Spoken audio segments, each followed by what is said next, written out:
జనని ప్రేక్షకులకు స్వాగతం. ఇప్పటివరకు మా ఛానల్ని ఆదరిస్తూ వస్తున్న ప్రతి రైతు మిత్రులకి ధన్యవాదాలు. ఇవాల్టి వీడియోలో భాగంగా పత్తి పంటలో తరచుగా వచ్చే తెగుళ్ళేంటి, ఈ తెగుళ్ల వల్ల పంట నాణ్యత ఎంతవరకు ప్రభావితం అవుతుంది, కీటకాలను నాశనం చేయడానికి శక్తివంతమైన సేంద్రియ ఎరువులేమిటి ఇవాళ తెలుసుకుందాం. ముందుగా పత్తి పంటలో తరచుగా వచ్చే తెగుళ్ళేంటి నేర్చుకుందాం. మొదటిగా తలమాడు తెగులు. ఇదొక వైరస్ తెగులు. తామర పురుగు వల్ల వచ్చే ఒక రోగం అన్నమాట. వైరస్ తెగులు అయి ఉండడం మూలాన ఈ తెగులు ఆశించిన మొక్క నుంచి ఆరోగ్యవంతమైన మొక్క వరకు వ్యాపిస్తుంది. దీనికోసం ఎకరాకు 10 నుంచి 20 నీలం రంగు జిగురు అట్టలు పైరు కన్నా అంటే మొక్కలు ఉన్న ఎత్తు కన్నా 1 అడుగు పైకి ఉండేలాగా అమర్చుకోవాలి. పంటల్లో గానీ చుట్టుపక్కల గానీ కలుపు మొక్కలు లేకుండా చూసుకోవాలి. ముఖ్యంగా వయారిబొమ్మ మొక్కలు లేకుండా జాగ్రత్త పడాలి. రెండవది పూత పిందె ఎక్కువగా ఎండిపోవడం మరియు రాలిపోవడం. దీనికి 4 కారణాలు ఉంటాయండి. మొదటిగా రసం పీల్చే పురుగుల వల్ల ఇలా జరుగుతుంది.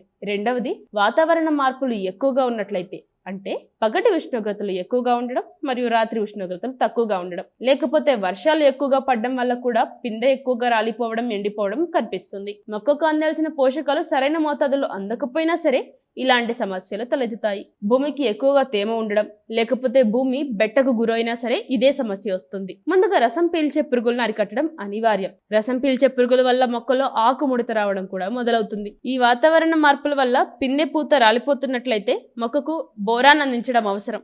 సూక్ష్మ పోషకాలు పిచికారీ చేసుకోవడం వల్ల కూడా ఈ సమస్య నుంచి పంటను కాపాడుకోవచ్చు. ఇప్పుడు మూడవదిగా గులాబీ రంగు పురుగు. వర్షాధారంగా పంట సాగు చేస్తున్న రైతులైతే ఈ గులాబీ రంగు పురుగును అధికంగా ఎదుర్కోవాల్సి వస్తుంది. ఈ గులాబీ రంగు పురుగు యొక్క ఉనికిని మరియు ఉధృతిని తెలుసుకునేందుకు ఎకరానికి 2 నుంచి 4 లేదా 8 నుంచి 10 వరకు లింగార్షక బుట్టలు అమర్చుకోవాలి. 4వది కాయకుళ్ళు. లక్షణాలు వచ్చేసి పత్తి కాయ పక్వానికి రాకముందే పగిలిపోవడము, తెగులు ఆశించిన కాయలపై శిలీంధ్రాలు వ్యాప్తి చెంది ఉంటాయి. 5వది వేరుకుళ్ళు. దీనిలో ఆకులు వడలిపోయి రాలిపోవడము, మొక్కలు ఎండిపోవడం అనేవి ముఖ్య లక్షణాలు. ఈ తెగుళ్ల వల్ల మొక్కలు కురచబారడము, ఆకుల అంచులు పచ్చదనం కోల్పోయి పసుపు నుంచి గోధుమ రంగులో మారడం కూడా గమనించవచ్చు. మనం ఇప్పటివరకు గులాబీ రంగు పురుగు, కాయకుళ్ళు, వేరుకుళ్ళు మరియు పూత పిందె రాలిపోవడం చూసాము. ఇప్పుడు తెల్లదోమ గురించి కూడా నేర్చుకుందాం. ఈ తెల్లదోమలు ఆకు అడుగు భాగాన చేరి రసాన్ని పీల్చేస్తాయి. పంట పిందె దశలో ఉన్నప్పుడు కానీ కాయ దశలో ఉన్నప్పుడు కానీ ఈ తెల్లదోమ పంటను ఎక్కువగా ఆశిస్తుంది. ఇలా తెల్లదోమ వల్ల మొక్కలు పూర్తిగా ఎదగకుండా ముందే రాలిపోతాయి. ఇప్పుడు పేనుబంక. పిల్ల మరియు తల్లి పురుగులు మొక్కల ఆకులకు, కాండాలకు మరియు వేర్ల భాగాలకు కూడా గుంపులు గుంపులుగా ఉండి రసాన్ని పీల్చేస్తాయి. ఆకుల అంచులు పసుపు రంగులోకి మారిపోతాయి. మొక్కల్లో ఎదుగుదల పూర్తిగా లోపిస్తుంది. ఇలా రసాయనాలు వాడి పురుగులు రసాయనాలకు అలవాటు పడిపోయి ప్రతి సంవత్సరం ఆ రసాయనాల డోసులు పెంచుతూ పోవడం, తినే పదార్థాల్లో పోషకాలు లోపించి వచ్చే దిగుబడుల్లో నాణ్యత లోపించి విసిగిపోయారా?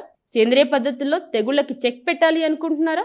అయితే మీకు చీడపీడల నివారణకు అద్భుతంగా పనిచేసే ఆర్గానిక్ ప్రొడక్ట్స్ ని పరిచయం చేస్తాం రండి. మహతి ఏకోటెక్ వారి నీమ్ ఆయిల్, నానోకేర్ మరియు సీతాఫల ఆయిల్ మీ పంటకు కావాల్సింది. వీటిని పంటలో చీడపీడల నివారణకు ముందు నుంచి వాడినట్లయితే ఇక పంటలో పురుగుల మాటే ఉండదు.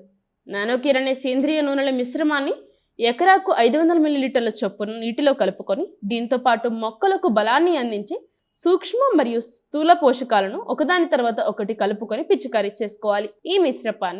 ఈ మిశ్రమాన్ని ఆకులపైన కింది భాగాలతో పాటు మొక్క మొత్తం తడిచేలా పిచికారీ చేసుకోవాలి. సీతాఫల ఆయిల్.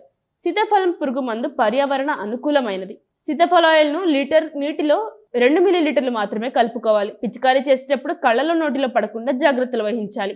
పిచికారీ చేసే సమయంలో శిరస్సుకు హెల్మెట్ ధరించాలి. పిల్లలకు, పశువులకు దూరంగా ఉంచాలి. ఇప్పుడు నీమ్ ఆయిల్ అంటారా? నీమ్ ఆయిల్ పేనుబంక నివారణలో కీలక పాత్ర పోషిస్తుంది. లీటర్ నీటిలో 2 నుంచి 2.5 మిల్లీలీటర్లు కలుపుకొని పిచికారీ చేసుకోవాలి. కానీ ఎప్పుడైనా మీరు చీడపీడల నివారణకు సేంద్రియ పద్ధతులు ఎంచుకున్నట్లయితే ముందు నుండి తరచుగా పిచికారీ చేసుకుంటూ ఉండాలి. ఒక్కసారి పిచికారీ చేసుకొని చీడపీడలు నాశనం అవ్వట్లేదు అంటే అవ్వదు కదండి. తగిన జాగ్రత్తలు తీసుకొని మన మహతి ఏకోటెక్ వారి నానోకేర్, సీతాఫల ఆయిల్ మరియు నీమ్ ఆయిల్ తరచుగా పిచికారీ చేసుకోవడం వల్ల కీటకాల బారి నుంచి మీ పొలాన్ని రక్షించుకున్నట్లే. ధన్యవాదాలు.